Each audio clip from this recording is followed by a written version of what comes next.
Hello दोस्तों, स्वागत करते हैं आप सबके बीच में आपके अपने चैनल स्टडी मिरर पर। दोस्तों, बात करेंगे 69,000 शिक्षक भर्ती से रिलेटेड आंसर की प्रकरण में इलाहाबाद खारिज याचिका पर लाभ मिलेगा या नहीं मिलेगा।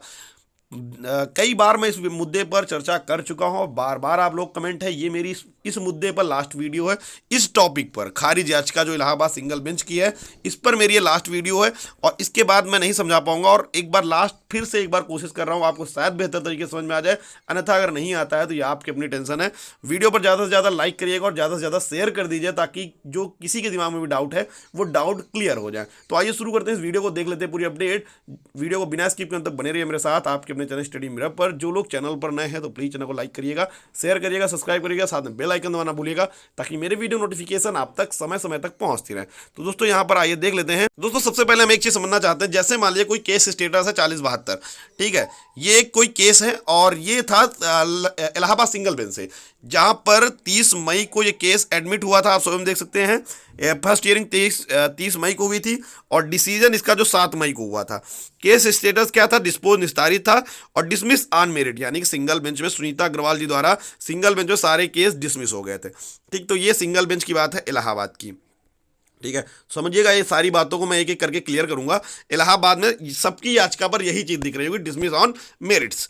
ठीक है, अब कोर्ट में यही ऑर्डर हम लोगों ने चैलेंज किया डिवीजन बेंच में, क्योंकि हम लोग समझिएगा, पूरी बातों को मैं बार बार कह रहा हूं, अंतिम वीडियो है, इसके बाद मैं इस टॉपिक पर वीडियो नहीं बनाने वाला कि मैं बार बार नहीं समझाना। समझिएगा बहुत अच्छे से, क्लियर तरीके से।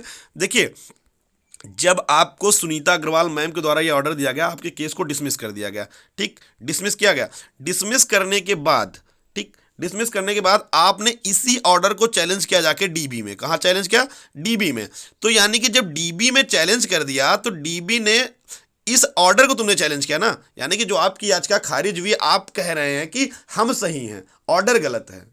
चैलेंज करने का यही मतलब होता है। चैलेंज करने का मतलब ऑर्डर प्रभावी तब तक होता है जब तक आप चैलेंज नहीं करते। आपने चैलेंज किया, आपने ये कहा कि हम सही हैं, ऑर्डर गलत है। और जब आपने डिवीजन बेंच में चैलेंज किया तो डिवीजन बेंच उस पर विचार करेगा कि आप सही हैं या ऑर्डर सही है। ठीक है, तो आप डिवीजन बेंच में पहुंचे, डिवीजन बेंच ने आपके केस को सुना, डिवीजन बेंच ने क्या कहा वो भी देख लेते हैं। यहां पर आइए, मैं ऑर्डर के लास्ट पेज में हमेशा आपको ले चलता हूं कि सब कुछ वहीं पे है, उसको आप लोग अच्छे से नहीं पढ़ना चाहते।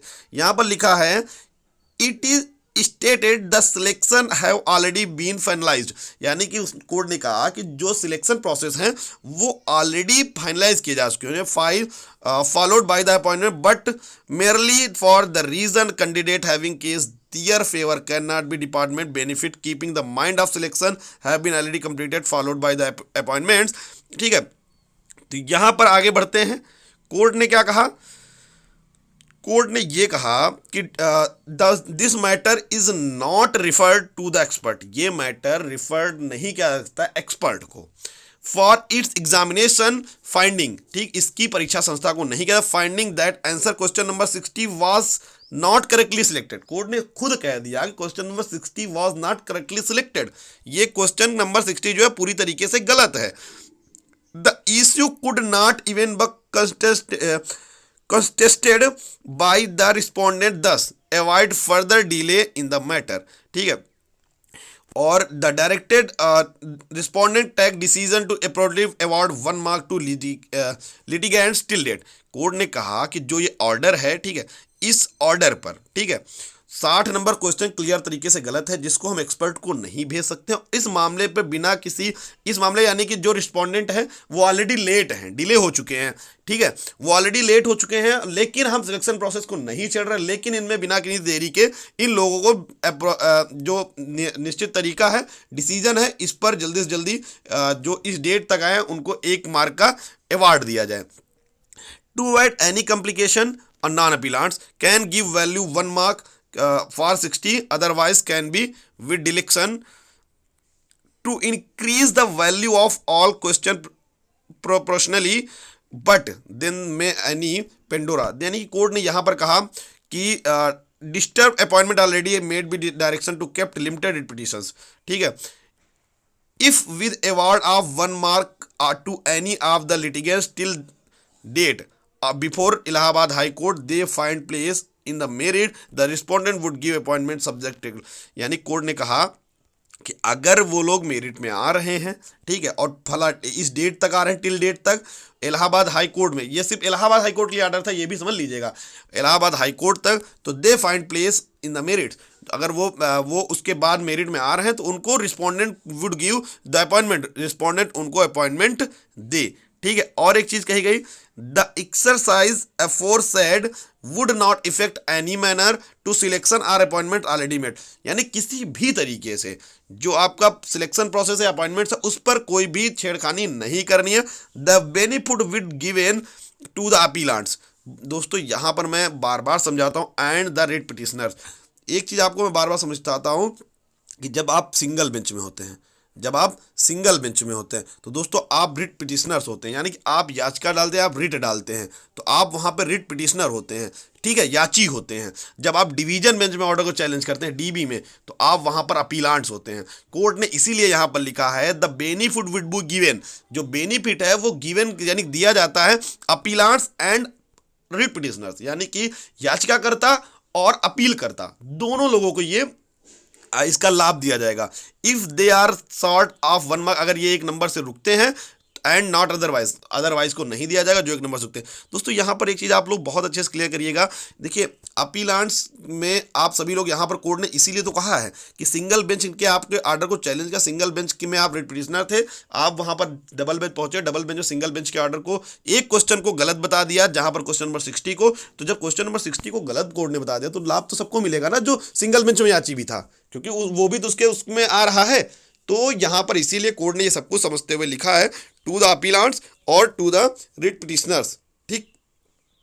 तो ये रहा पूरा मामला आपके सामने, जहां पर मैं हमेशा आपको कहता हूं कि चाहे आप सिंगल बेंच में याची रहे हो या डिवीजन बेंच में याची रहे हो इलाहाबाद में, लाभ वो सबको मिलेगा। अब रही बात जो आपके दिमाग में चलती है कि अगर सरकार ने लाभ नहीं दिया, क्योंकि बहुत सारे लोगों का ये कहना है कि हम सर पीएनपी गए थे, पीएनपी में ये बताया गया कि हम डिवीजन बेंच वालों को सिर्फ लाभ देंगे, सिंगल बेंच वालों की याचिका खारिज हो गई थी। देखिए पहली बात, अगर उन्होंने ऐसा कहा या नहीं कहा मैं नहीं जानता हूं, लेकिन अगर उन्होंने ऐसा कहा तो इस पर अगर वो ऐसा करते हैं आगे चल के, देखिए उनके पास भी विधिक जो भी सरकार के पास उनके अपने एडवोकेट हैं, वो उनको बेहतर जानकारी ऑलरेडी प्रोवाइड करा देंगे भर्ती प्रोसेस स्टार्ट करने से पहले।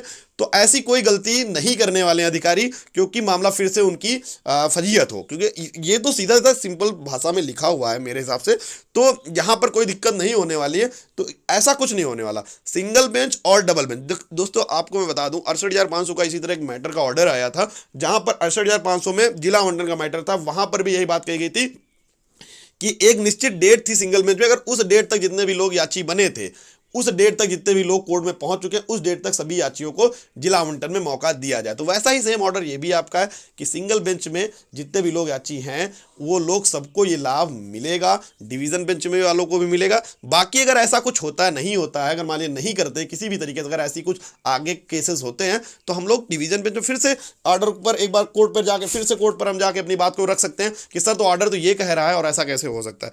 तो इसलिए आप सभी लोग बिल्कुल भी घबराए नहीं, सब कुछ बेहतर है, आपके पक्ष में ही है, ठीक है। तो धैर्य रखें, आपको सभी को लाभ मिलेगा। बाकी धैर्य रखें, क्योंकि समय आने दीजिए, समय आने पर हर एक चीज़ का फैसला हो जाएगा। Thank you for watching, bye bye, take care.